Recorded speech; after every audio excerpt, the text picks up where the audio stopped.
roi de Syrie était malade et on l'avertit en disant, l'homme de Dieu est arrivé ici. Le roi dit à Hazaël, prends avec toi un présent et va au-devant de l'homme de Dieu. Consulte par lui l'Éternel en disant, guérirai-je de cette maladie? Hazaël alla au-devant d'Élisée, prenant avec lui un présent, tout ce qu'il y a de meilleur à Damas, la charge de 40 chameaux. Lorsqu'il fut arrivé, il se présenta à lui et dit, ton fils Ben-Hadad, le roi de Syrie, m'envoie vers toi pour dire, guérirai-je de cette maladie? Élisée lui répondit, va, dis-lui, tu guériras, mais l'Éternel m'a révélé qu'il mourra. L'homme de Dieu arrêta son regard sur Hazaël, le fixa longtemps, puis il pleura. Hazaël dit, pourquoi mon Seigneur pleure-t-il? Et Élisée répondit, parce que je sais le mal que tu feras aux enfants d'Israël. Tu mettras le feu à leurs villes fortes, tu tueras avec l'épée leurs jeunes gens, tu écraseras leurs petits-enfants et tu fendras le ventre de leurs femmes enceintes. Hazaël dit, mais qu'est-ce que ton serviteur se chie pour faire de si grandes choses? Élisée dit, l'Éternel m'a révélé que tu seras le roi de Syrie. Hazaël quitta Élisée et revint auprès de son maître qui lui dit, que t'a dit Élisée? Il lui répondit, il m'a dit, tu guériras.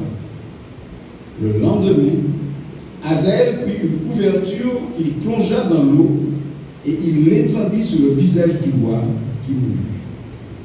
Et Hazaël régna à sa place. Que Dieu ajoute sa bénédiction à la lecture de sa parole. Une édition spéciale du Time Magazine, ce qui peut être comparé au France Antilles en Martinique, pour les Américains, datée du 8 novembre 1999. Cette édition spéciale était intitulée « Au-delà de l'an 2000, à quoi s'attendre dans le prochain millénaire ». Et cette édition nous donne un aperçu de ce que sera notre prochain avenir.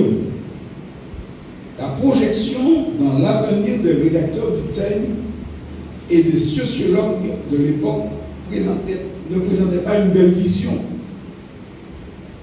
À quoi ressembleront les États-Unis et le monde occidental après l'an 2000? À quoi ressemblera notre culture? Où allons-nous en tant que société? Quel sera notre mode de vie? Eh bien, voici l'image qui était dépeinte à ce moment-là. Je vous parle de quelque chose qu'on est censé vivre aujourd'hui, puisque ces gens ont écrit il y a de cela déjà 21 ans. Ils disaient que le monde actuel il devait y avoir plusieurs mariages. La famille telle que nous la connaissons va bientôt mourir, c'est ce qu'ils avaient prédit. Ce ne sera plus que de détail insignifiant dans l'histoire de l'humanité. Son remplacement sera la monogamie en série. Je ne sais pas si vous comprenez ce qu'il dit, mais nous avons des gens qui ont été mariés 5 à 6 fois. C'est une sorte de monogamie en série, n'est-ce pas? Divorce l'enfant, le divorce sera commun et il sera considéré comme normal. Vous rencontrez quelqu'un aujourd'hui et vous réfléchissez avant de lui dire, mais comment va votre épouse? Puisqu'il se peut que cette personne vous dit, mais non, mais vous voulez parler de quelle épouse? Soit parce que vous n'avez changé madame, ou soit parce que cette personne n'est plus avec la personne qu'elle était. Certains contrats de mariage comporteront des clauses telles qu'à mettre automatiquement fin à une date donnée. Je n'ai pas vérifié, mais il semblerait que si les gens n'ont pas ce contrat-là, mais dans leur tête, des fois, ça fonctionne comme ça. Des femmes qui vivent ensemble, beaucoup de femmes vont avec d'autres femmes. Aujourd'hui, on parle du PAX. Plusieurs parents, les enfants vont vivre avec un nombre impressionnant de parents, des mères, des pères, des belles-mères, des beaux-pères, demi-frères, demi-sœurs, grands-parents, anciens grands-parents. L'inceste, le tabou de l'inceste va faiblir. la stérilité, la tendance à la stérilité va s'accélérer. La violence envers les enfants. Les enfants seront systématiquement victimes de violences. De nombreux enfants n'auront personne pour s'occuper d'eux. Explosion sexuelle. Les pédiatres enseigneront aux enfants au sujet des relations sexuelles au moment de leur vaccination contre les maladies. Et l'athéisme, bien sûr, la théologie, le Dieu de la Bible, ou la Bible vont bientôt mourir. Si ce n'est pas le cas chez nous, dans bien des endroits maintenant, il est difficile de trouver une église. Le féminisme, le triomphe de la religion féministe va causer beaucoup à fuir des références à Dieu en des termes de pronoms personnels masculins. Dans beaucoup de gens ont des difficultés à prier notre Père Céleste. Je ne sais pas si vous pouvez prier notre Père Céleste. Avortement. L'avortement forcé tel que la Chine impose à ces femmes sera nécessaire dans le pays avec explosion démographique. C'est l'image qu'avaient donné ces gens à cette époque-là. Ce n'est pas une belle image, n'est-ce pas? Mais je ne sais pas si nous faisons mieux. Si ces gens, ce qu'ils disaient était vrai, mais je me rends compte que les choses vont de mal en pire. Et des fois, on peut se poser la question, mais si Christ tarde à venir, qu'est-ce qu'on ne va pas voir? Et il y a quand même la question du pourquoi. Pourquoi en ce moment même, il y a tant de crimes et de cruauté dans ce monde moderne? En Martinique, il n'y a pas un jour qu'il n'y a pas de blessés, de tués, des gens qui sont blessés, qui sont tués à l'arme blanche. Est-ce que nous ne sommes pas perplexes, étonnés, peut-être même pas étonnés, mais malades d'entendre ces difficultés au sujet de l'injustice, de la guerre? On en parle en ce moment dans les nouvelles, les meurtres, les viols, la drogue et une foule de problèmes dans cette société malade. Pourquoi, en dépit de l'alphabétisation, de l'amélioration de l'éducation et des avantages matériels, pourquoi, en dépit de toutes ces choses, la marée de la méchanceté et du mal ne cesse d'augmenter? Eh bien, la Bible nous enseigne que la réponse réside dans la dépravation du cœur de l'homme. Le cœur du problème de l'homme est toujours le problème du cœur humain. Et au cœur de tout problème, il y a toujours le problème du cœur humain. Jérémie 17 plutôt, verset 9 disait: le cœur est tortueux par-dessus tout et il est méchant. Qui peut le connaître? Laissez-moi vous donner une définition du mot dépravation. La dépravation, c'est la perversion, l'avilissement, la corruption. C'est un goût anormal, un goût perverti. Dans le littré, c'est un changement moral en mal. La dépravation du siècle, la dépravation des mœurs. On va dire la dépravation dans toutes ses formes dans la société. La hausse dit, c'est un comportement dénaturé, manière de se conduire immorale, en particulier sur le plan sexuel, mais pas seulement sur le plan sexuel. Or, dans 2 Rois chapitre 8, nous avons une illustration très claire du problème de la dépravation. Nous avons une illustration. Élisée, dans le cadre de son ministère, va se rendre à Damas. Damas, c'est la capitale de la Syrie. À cette époque, Ben-Hadad, roi de Syrie, était gravement malade. À l'arrivée d'Élisée, cette arrivée est signalée sans délai. Le roi va immédiatement demander à un de ses coursiers de voir le prophète et de lui demander est-ce qu'il va guérir de sa maladie. À ce stade, la lumière des projecteurs vont tomber sur un homme. Cet homme s'appelle Azaël. Maintenant, Alors que nous regardons à ce passage, remarquons les trois personnes ou les trois personnages de ce passage. Et c'est de ces trois personnes que nous allons tirer les trois points de notre sermon. Azaël, le propos de serviteur discipliné. Élisée, le portrait de ce dévoué. Et Dieu lui-même, Dieu, le plan d'un souverain divin. Le propos plutôt de serviteur discipliné, notre premier point pour notre sermon. Azaël est peut-être l'un des personnages le plus répugnants présentés dans l'Écriture. Vous voyez, quand il a entrepris cette mission pour son roi, il avait déjà résolu dans son cœur de l'assassiner. Dans le même temps, il a pris des mesures pour tromper, si possible, même de gagner Élisée. Quel était le but de cet homme? Quel était son plan? Quel était son but et son objectif dans la vie? Eh bien, c'est pas pour simplement devenir roi. Il voulait être le roi. Il ne voulait pas qu'on puisse dominer sur lui, mais il voulait dominer. Il aspirait à être le numéro 1 en Syrie. Voici un homme qui avait fait de plus de puissance. Le propos de ce serviteur discipliné. Le but de l'homme fut déguisé. Et le but de pratiquement tous les hommes est souvent déguisé.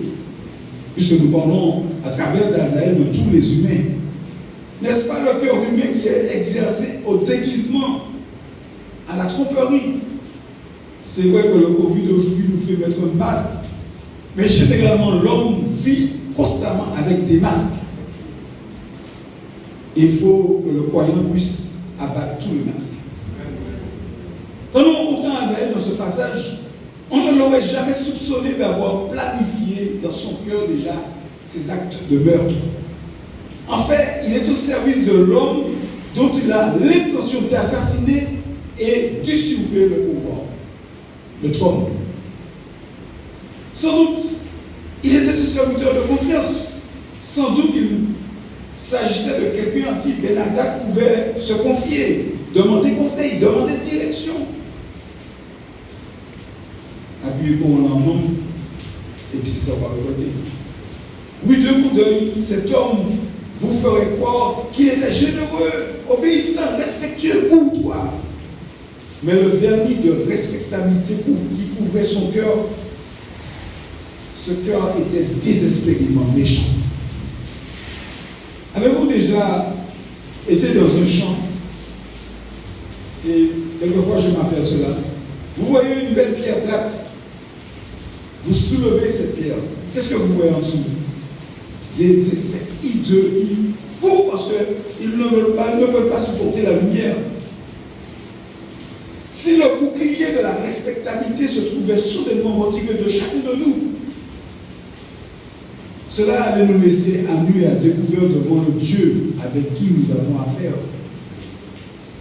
N'aurions-nous pas honte en tant que croyants pour ces péchés secrets, de la luxure, de l'amertume, de la jalousie, des ragots, des mensonges, de l'orgueil? Notre ambition illégale serait révélée. Sommes-nous tous ce que nous prétendons être? Se pourrait-il que nous jouions un rôle hypocrite tel qu'Azaël? Et oui, le but de l'homme est déguisé. Azaël croyait bien cacher son jeu. Mais le but de l'homme fut dévoilé. Le but de l'homme fut dévoilé. Car tandis qu'Azaël se tenait devant Élisée, le prophète il a vu qu'Azaël n'était rien de moins qu'un oiseau de poissel, ce vautour menaçant perché sur la branche tortueuse de ses propres ambitions impures. Car tout le désir, l'ambition de cet homme était de régner. Vous souvenez-vous que c'était l'objectif déjà de Lucifer, d'être comme le Très-Haut. Isaïe 14, verset 13, nous le révèle. Isaïe 14, verset 13. Tu disais en ton cœur, je monterai au ciel, j'élèverai mon trône au-dessus des étoiles de Dieu. Je m'assiedrai sur la montagne de l'assemblée à l'extrémité du septentrion. je monterai, j'élèverai mon trône au-dessus des étoiles de Dieu. Vous voyez, Azaël ne fait que refléter le désir éternel de Satan. Mais Élisée l'a vu. Comment il était cruel et sans pitié. Comment il était ambitieux et arrogant. En vision, il a vu prendre le trône de Syrie et conduisant ses armées sur les côtes d'Israël. Il a fait des raids frontaliers pour simplement détruire et tuer. Il a vu les terribles atrocités dont Azaël serait encore responsable. Je vous l'ai dit, le but de cet homme avait été déguisé devant le roi, mais il a été révélé par le prophète. Combien de personnes sont là comme Azaël? Politiquement, dans notre siècle, nous avons vu ces hommes avides de pouvoir. Et ce que ces hommes avides de pouvoir ont fait à des nations comme la Russie, l'Allemagne, l'Iran, l'Irak, l'Ouganda. Et peut-être même encore aujourd'hui, tout un peuple souffre à cause de ses ambitions. Y a-t-il beaucoup dans le monde des gens dans la politique qui ne s'intéressent pas simplement qu'à leur propre personne, à la promotion de leur propre personne et de leur propre ambition? Politiquement, mais aussi individuellement. Nous pouvons consciemment impressionner les autres avec nos dons, avec ce que nous pouvons faire. Nous pouvons même attirer leur applaudissement et leur soutien. Mais le vernis de la spiritualité qui couvre plus de l'ambition sombre, quand contenu secret, sera promis sournoisement à chaque moment opportun. Il y a toujours un moment où Dieu révélera ce que nous sommes. Ecclésiastiquement, c'est-à-dire que l'œuvre de l'Église, 3 Jean, verset 9, il le décrit pour nous. Il y a encore des dieutrefes qui aiment à être les premiers.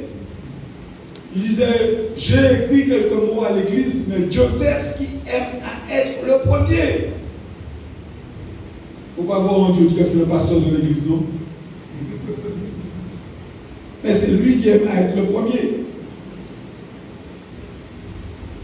Venant Maggi disait, il y a généralement un comme lui dans chaque église qui veut contrôler l'église, qui veut contrôler le pasteur, le prédicateur. Et cet homme va essayer. Si on devait parler de pape, vous vous rappelez que c'est l'ambition d'un évêque à Rome qui a donné aujourd'hui naissance à ce qu'on appelle la papauté. Eh bien, s'il fallait remonter, on a retrouvé un Dieutrephe, c'est le premier pape. Dieutrephe, le dictateur. Écoutez, dans le Nouveau Testament, il est 2 fois question de premier, n'est-ce pas? Colossiens 1, verset 18. Colossiens, chapitre 1, verset 18, je vous lis. Il est la tête du corps de l'Église. Il est le commencement, le premier-né d'entre les morts, afin d'être en tout le premier. Ce n'est pas Dieutrephe qui doit être le premier, c'est Christ qui doit être le premier. Et cela nous dit clairement que ce n'est pas le moi, mais c'est le Christ qui doit être le premier. Maintenant, c'est vrai pour l'Église, mais c'est vrai pour votre vie personnelle. Christ doit être en tout le premier. Christ doit être number one. Le propos de ce auteur dissimulait deuxièmement le portrait de saint dévoué. Il est intéressant de noter que dans le désir de savoir si oui ou non il se remettrait de sa maladie, Ben-Hadad ne s'est pas tourné vers les prêtres du temple de Rimmon. Car n'oubliez pas que Ben-Hadad était un adorateur de Rimmon. En 2 Rois 5, verset 18. Son général, Naaman, il dit, quand mon maître entre dans la maison de Rimmon pour s'y prosterner.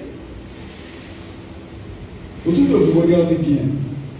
C'est souvent une opportunité pour nous de dire aux gens ce qu'il en est de notre Sauveur. Parce que quand la crise arrive, ils savent bien qu'ils n'ont pas besoin de religion, mais ils ont besoin de réalité. Et bien cet homme, il ne va pas se tourner vers lui-même, mais il va se tourner vers le prophète de l'Éternel. Rappelez-vous aussi que c'est cet même homme qui en voulait récemment à Élisée.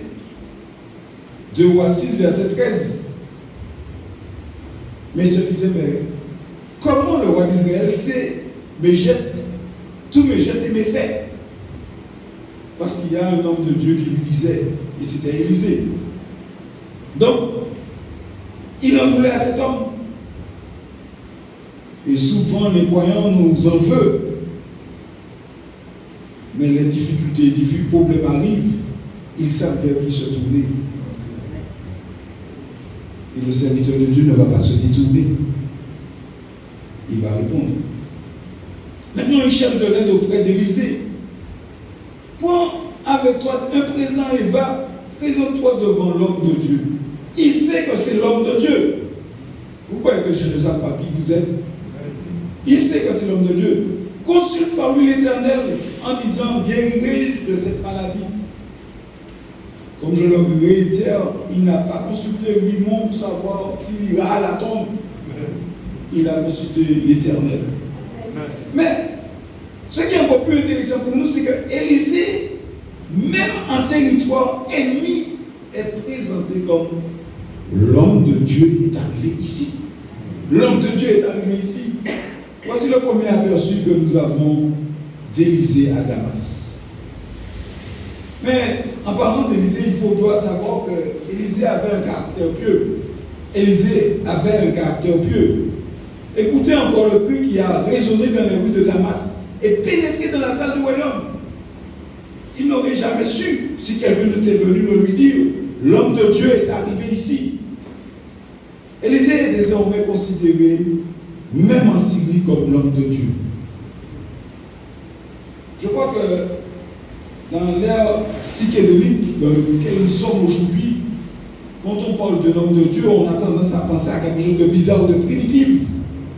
Mais dans la Bible, il désigne un homme qui se tenait devant le Tout-Puissant, en compagnie du Tout-Puissant. Et pour bien vous définir la chose, je vous demande de prendre 1 Roi 17, verset 1, et je vous le dis dans la Darby, 1 Roi 17, verset 1. L'Éternel, le Dieu d'Israël, devant qui je me tiens. Élie le Tishbite, d'entre les habitants de Galaad, dit à Akab, l'Éternel, le Dieu d'Israël, devant qui je me tiens. Voici comment se présente l'homme de Dieu. C'est celui qui est habitué à se lever devant Dieu. Et celui qui est habitué à se lever devant Dieu, les rois ne comptent pas pour beaucoup pour eux, n'est-ce pas? Les rois n'ont aucune influence sur eux. Les grands potentats, les grands dirigeants ne sont que de petits pommes de terre lorsque vous êtes debout dans la présence du Très-Haut. Je veux pour preuve que chaque croyant ici, il n'y a personne qui est plus grand que celui qui se tient devant Dieu. Et chacun sera votre vis-à-vis dans ce monde. Directeur de la sécurité sociale, président de ci, président de ça, quand vous êtes devant ces gens, c'est un vis-à-vis parce que vous savez vous tenir devant celui qui est plus grand que vous. C'est là que se tenait Élisée, en présence de Dieu. Et c'est l'homme de Dieu qui va arriver. Je me demande, comment sommes-nous connus de ce monde? Je vous demande de répondre à ces questions pour vous-même.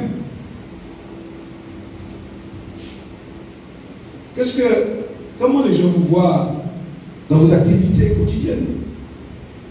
Qu'est-ce que les gens disent de vous? Est-ce qu'ils vous connaissent comme un homme en colère? Est-ce qu'ils vous connaissent comme un homme fier? Un homme habile? Un homme qui sait s'occuper de ses propres intérêts? Comment vont-ils se rappeler de vous dans cette génération ou dans la génération future? Comment ils vous connaissent dans ce monde-ci ou dans le monde à venir? Élisée avait un caractère pieux, mais Élisée aussi avait des propos hardis. Je sais, il y a quelqu'un qui aime dire, ou trop hardi. Mais Dieu veut des hommes hardis. Dieu veut des hommes hardis. Verset 10. Va, dis-lui, tu guériras, mais l'Éternel m'a révélé qu'il mourra. L'explication est très simple. Si vous entrez bien dans le texte, vous allez voir que si Azaël n'avait pas mis fin à sa vie, il aurait pu vivre. Il n'allait pas mourir de cause, il serait mort de cause naturelle. Non de cause non naturelle. En regardant dans les yeux d'Azaël ce jour-là, Élisée non seulement a vu son intention meurtrière concernant son roi malade, mais il a également vu sa haine, la haine de tous les Syriens portaient contre Israël. Azaël dit, pourquoi mon Seigneur pleure-t-il? Verset 12. Pourquoi mon Seigneur pleure-t-il? Et Élisée répondit, parce que je sais le mal que tu feras aux enfants d'Israël. Tu mettras le feu dans leurs villes fortes. Tu tueras avec l'épée leurs jeunes gens. Tu écraseras leurs petits-enfants. Et c'est cruel, n'est-ce pas? Tu fendras le ventre de leurs femmes. Élisée ne s'est pas rendu à Damas pour guérir un lépreux. Il ne s'est pas rendu à Damas pour ressusciter un enfant mort. Mais il est venu à Damas plutôt pour annoncer la mort d'un roi. Il est venu pour annoncer la mort d'un roi. Des propos hardis, n'est-ce pas? N'est-ce pas? N'est-ce pas? La première église n'a pas prié dans ce sens pour avoir des propos hardis. Acte 4, verset 29. N'est-ce pas ainsi qu'a prié la première église? Et maintenant, Seigneur, vois leurs menaces et donne à tes serviteurs d'annoncer ta parole avec une pleine assurance. Bien-aimés, ne trouvez jamais que vos prédicateurs sont trop hardis. Vous-même ne trouvez pas que vous soyez trop hardis pour vous présenter devant n'importe qui. Surtout ceux qui vous demandent raison de votre foi. Et vous entendez la réponse à cette prière à 4, verset 31. Et ils annonçaient la parole de Dieu avec assurance. Ils ont prié pour cela et ils ont pu le faire. La hardiesse, c'est l'un des grands mots du Nouveau Testament. En effet, utilisé dans le Nouveau Testament, ce mot contient 3 nuances de sens. Et je veux que vous les reteniez. Je veux que vous puissiez partir avec aussi ce matin. Les 3 nuances de sens à ce mot hardiesse. Il signifie premièrement le courage de parler. Quand je dis le courage de parler, je peux vous poser une question. Quel est le plus grand problème pour témoigner à ceux qui sont perdus? Notre plus grand problème, c'est souvent parce qu'on a peur. On a peur. Mais l'Esprit Saint nous donne le courage de parler. Deuxièmement, il signifie la clarté des propos, la capacité de rendre clair le message de l'Évangile. Il signifie aussi la confiance dans ce que nous disons. Il n'y a pas d'hésitation. C'est l'assurance du cœur de ce que nous disons est conduit par le Saint-Esprit. N'est-ce pas? Le Seigneur lui-même il avait promis. Vous ouvrirez vos bouches et je le remplirai moi-même. Vous êtes devant des gens, des incroyants. Vous hésitez. Non. Vous devez avoir suffisamment d'hardiesse pour leur dire ce qu'il en est. Surtout ce qu'il en est de leur âme. Êtes-vous hardi dans votre témoignage? Est-ce que vous priez pour que vos prédicateurs, votre pasteur puisse faire preuve de hardiesse? Élisée avait un courage, un caractère plutôt des propos hardis, mais il avait aussi un cœur tendre. Il avait un cœur tendre. Quand nous lisons au verset 11, et toujours de la Darby, 2 Rois 8, verset 11, et il arrêta sa face et le fixa, il arrêta sa face et la fixa sur lui, jusqu'à ce qu'il fût confus. Puis l'homme de Dieu pleura. Vous voyez, la Darby, la lecture n'est pas facile, mais la Darby restitue quelque chose de clair pour nous. C'est l'homme de Dieu qui pleura. C'est l'homme qui a mis sa confiance en Dieu, qui va pleurer devant cet homme. Pourquoi? Parce qu'il va voir les atrocités récurrentes qu'Azaël perpétrerait sur les habitants d'Israël. Et je vous rappelle le verset 12. Parce que je sais le mal que tu feras aux enfants d'Israël. Tu mettras le feu à leur ville forte, tu tueras avec l'épée leurs jeunes gens, tu écraseras leurs petits enfants et tu fendras le ventre de leurs femmes enceintes. Je ne crois pas qu'il y a beaucoup de ça. Cet homme qui a commencé sa carrière par l'euthanasie, son roi était malade. Il n'a simplement pas fait grand-chose.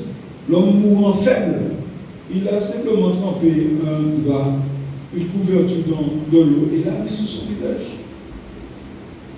Et il lui a laissé pour son sort, à son sort, parce qu'il savait qu'il allait étouffer, il allait mourir. Il a coupé le système de survie de cet homme. Je peux vous dire que c'est un crime. C'est un crime. Il a commencé par l'euthanasie, mais il a continué plus tard. Il a avancé dans l'avortement et dans le meurtre des nouveau-nés. Si vous avez bien lu la description. Je dis que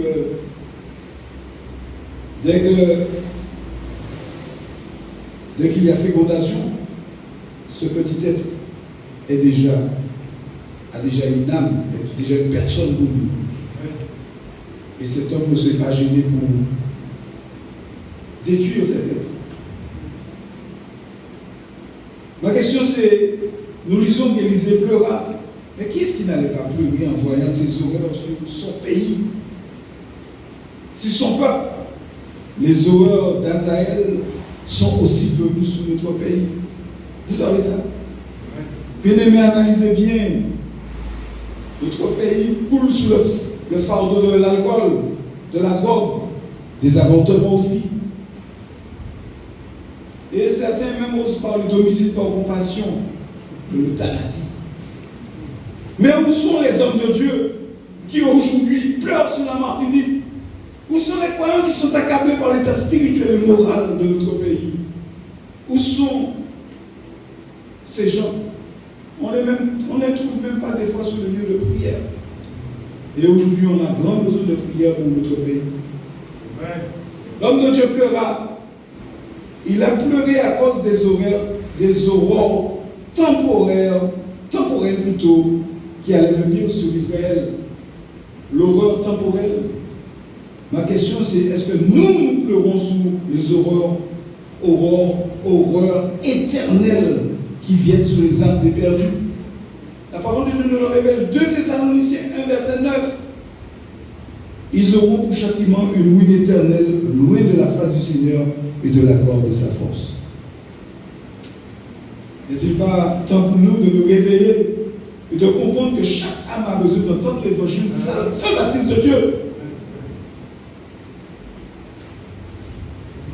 Étant âgé de 17 ans, William Burns visita Glasgow. Glasgow, c'est la plus grande ville d'Écosse. Et pour la première fois, il visita cette ville avec sa mère. Voici un homme de Dieu, William Burns.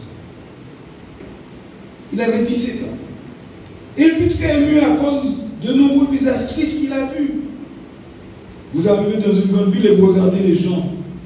Mais des fois, on a l'impression que ce sont des fantômes. On se demande si ces gens-là ont une vie. Si vous êtes en France, c'est pour oui ou pas oui, pour habiter en Fidji. Et à Glasgow, il a vu le visage de ces gens tristes. Et à un moment donné, Samuel a perdu dans la foule. Finalement, Samuel a retrouvé, cet homme était à genoux dans une allée pleurant amèrement. Qu'as-tu, mon garçon? Es-tu malade? Oh, ma mère, il semble-t-il, le bruit sourd des pieds de tous ces gens sans Christ sur le chemin de l'enfer me brise le cœur. C'est ce qu'a dit cet homme de Dieu. Est-ce qu'il n'est pas temps pour nous de réaliser qu'autour de nous, il y a tant de gens qui ont en enfer? Quand avons-nous dernièrement pleuré sous les âmes? Pleurer sur les âmes perdues. Pour un fils perdu, pour des parents perdus, pour des amis perdus. L'homme de Dieu pleura, nous dit la Bible. Le propos du serviteur dissimulé, le portrait de ses dévoués. Et notre dernier point, le plan de souverain divin. Comprenez bien. Le plan de souverain divin, c'est notre dernière leçon que nous voulons tirer de ce passage. Dieu est souverain dans les affaires des hommes. Dieu est souverain dans les affaires des hommes. Quand je vous parlais tout à l'heure d'Azaël, je sais que certaines personnes peut-être n'avaient pas eu cette approche. Parce qu'ils ont simplement pensé que si Azaël est comme ça, c'est parce que Dieu dit qu'il est comme ça. Non, non, non, non, Dieu est souverain. Azaël est méchant parce qu'il est méchant. Ce n'est pas pour Dieu qui fait qu'Azaël est méchant. Dieu est souverain. Dieu a utilisé Azaël pour accomplir ses desseins. C'est autre chose. Dieu utilise Azaël pour accomplir ses desseins à lui. En effet, il a été élevé pour infliger un jugement sur Israël pour l'idolâtrie du peuple de Dieu. Dieu utilise cet homme vil et méchant comme jugement sur son propre peuple. Regardez avec moi 1 Roi chapitre 19 verset 15. 1 Roi 19, 15. Et l'Éternel lui dit, va, retourne par ton chemin, va vers le désert de Damas, et quand tu seras arrivé, tu oindras Azaël pour qu'il soit roi sur la Syrie. Dieu va rendre cet homme. Mais cet homme avait déjà son ambition. Cet homme n'a pas été accompli par Élie, c'est Élie. Le texte que nous avons lu, c'est à Élie que Dieu s'adresse. Mais par Élisée, dans la manière de laquelle nous voyons que les choses vont se passer. Donc si on lit bien le propos de Dieu, il y avait l'assassinat du roi, il y avait l'ascension d'Azaël, il y avait l'attaque de la Syrie, et tout cela, ce sont les résultats de la dépravation d'Azaël. C'est les résultats de sa dépravation. Mais derrière cette dépravation, tous les plans de Dieu vont s'accomplir. Ce n'est pas parce que nous sommes méchants que Dieu va pas accomplir son plan. La Bible même parle de vers de colère. Cela ne justifie pas le mal.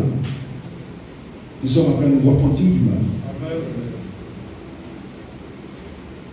Donc, derrière cette dépravation, il y a le plan de Dieu qui va s'accomplir.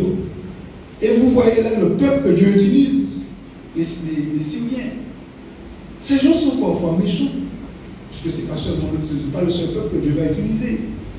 Et des fois, on voit même celui qui sont méchants à dessein, entre guillemets, puisque Dieu permet qu'ils soient méchants pour accomplir son dessein. Mais à travers eux, il accomplit ses desseins. Pourquoi Dieu a-t-il choisi d'utiliser Azaël? Pour infliger un jugement à son peuple. C'est pourquoi nous lisons dans 2 Rois 10, verset 32. Dans ce temps-là, l'Éternel commença à entamer le territoire d'Israël et Azaël les bâtit sur toute la frontière d'Israël. Vous savez ce qui va se passer à la fin. Dieu avertit son peuple, son peuple sera finalement déporté en captivité. Dieu sait ce qu'il fait. Et comme je vous l'ai dit, Dieu peut même faire des vases de colère serviables qui vont accomplir ses desseins. Non seulement les peuples que Dieu utilise, mais aussi la personne que Dieu est. La personne de Dieu est souverain dans toutes les affaires des hommes. Dieu est souverain. Vous souvenez-vous des paroles de Daniel? Daniel 4, verset 17. Daniel disait, le Très-Haut domine sur le règne des hommes. Ne perdez jamais cela de vue. Vous avez un Dieu qui domine sur tout. Et ce n'est pas méchanceté président qui a empêché mon Dieu de dominer. Et même méchanceté président qui a concouru à dessein mon Dieu. Guerre de contrôle au niveau national. Savez-vous ce que Napoléon a dit le matin de la bataille de Waterloo? Et ce n'était pas un petit Napoléon.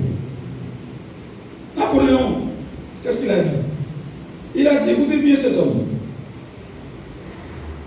Nous mettrons ici l'infanterie, nous mettrons la cavalerie là, l'artillerie ici, et à la fin de la journée, l'Angleterre sera au pied de la France et Wellington, c'est-à-dire le commandant de l'Angleterre, sera prisonnier de Napoléon.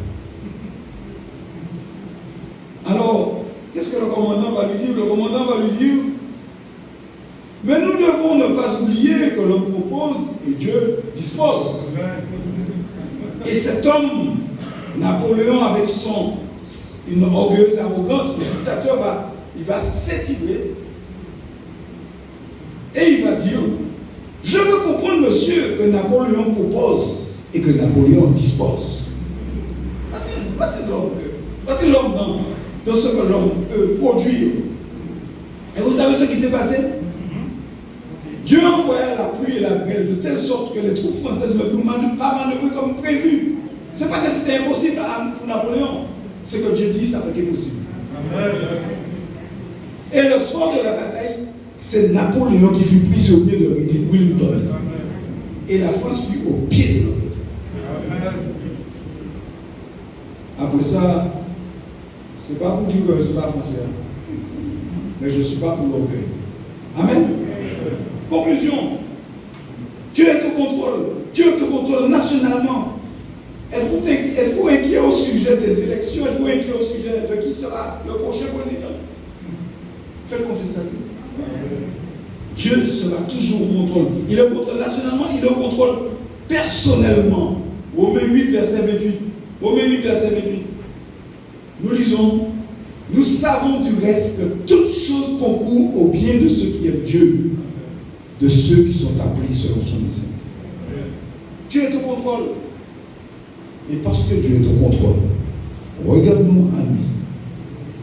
Dépendons de lui. Confions-nous en lui. Psaume 48, verset 15. Le Dieu qui est notre Dieu éternellement et à jamais, il sera notre guide jusqu'à la mort. Il sera notre guide jusqu'à la mort. À lui seul soit la gloire. Amen. Amen.